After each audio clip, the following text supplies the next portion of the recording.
Hello everyone, welcome back to my channel. आज मैं time of memory drama का episode number 13 और 14 explain करूंगी। So if you like my efforts, please subscribe to my channel for more interesting videos and do not forget to press the bell icon. तो चलो शुरू करें।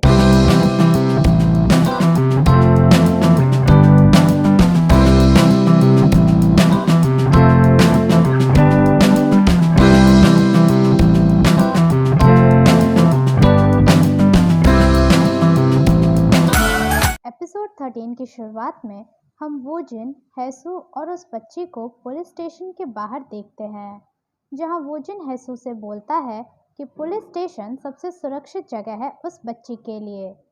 तो हैसू उसे घूरने लगती है। तभी उस बच्ची के पेट से आवाज़ आने लगती है। तो हैसू उससे पूछती है कि क्या तुम्हें भूख लगी है? तो वो कहती है हाँ। फिर हम उन तीनों को एक रेस्टोरेंट में देखते हैं, जहाँ वो जिन बच्ची से कहता है कि अच्छे से खा लो। तो वो बच्ची उन्हें अपना नाम बताती है, जो कि सुआ होता है। तो हैसू कहती है बहुत प्यारा नाम है। तो वो जिन हैसू को देखने लगता है। उसके बाद सीन शिफ्ट होता है और हम तीनों को रास्ते पर देखते हैं, जहाँ हैसू सुआ से कहती है कि आज रात मेरे घर पर ही सो जाओ। तो वो जिन बोलता है कि क्या तुम कोई परी हो? तभी वहाँ डोंगजू आता है। तो वो जिन उससे पूछता है कि तुम यहाँ क्या कर रहे हो?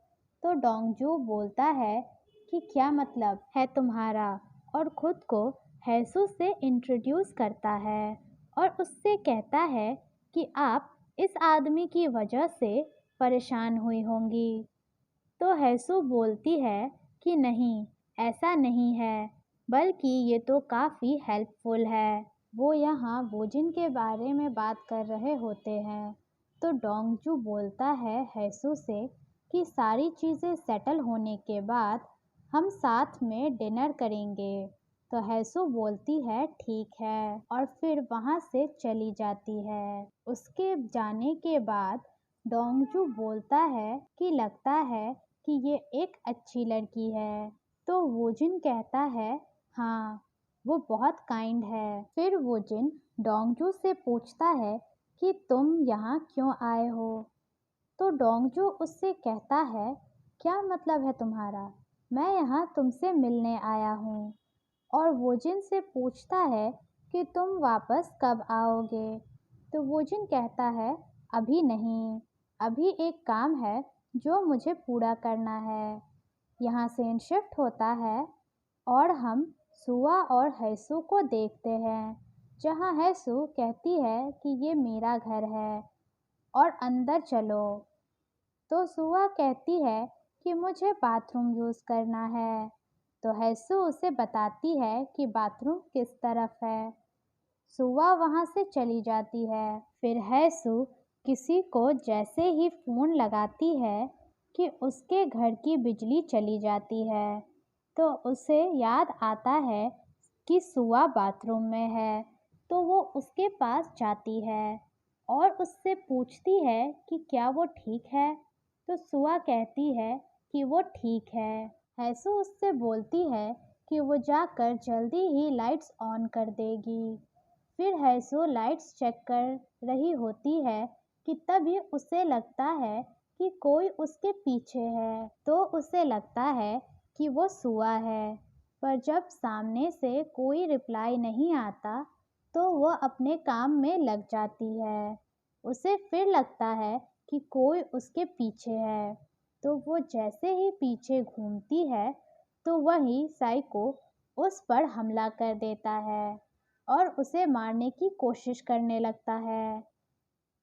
और हैसू खुद को बचाने की कोशिश कर रही होती है। इतने में सुआ उस साइको के हाथ पर अपने दांतों से काटती है। तो वो सुआ की ओर बढ़ने लगता है। तभी हैसू उसके सर पर मारती है, तो वो उसकी ओर मुड़ता है। तो हैसू उसके चेहरे पर मारकर उसे बेहोश कर देती है और सुआ के पास जाती है और उससे पूछती है कि क्या वो ठीक है।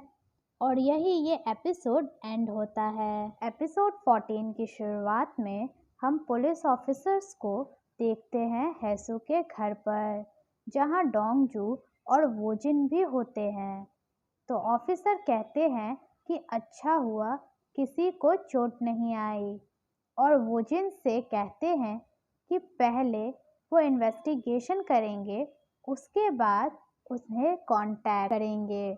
ऑफिसर के जाने के बाद डोंगजू बोलता है कि अच्छा हुआ किसी को कोई चोट नहीं आई। फिर सीन शिफ्ट होता है और कैफे का सीन दिखाया जाता है, जहां हैसू और सुआ आते हैं।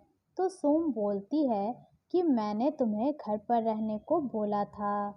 तो हैसू उससे कहती है कि वो ठीक है।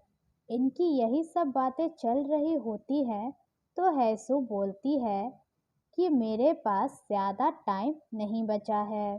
तो वो जिन उससे पूछता है कि क्या टाइम ज़्यादा नहीं बचा है, इसका क्या मतलब?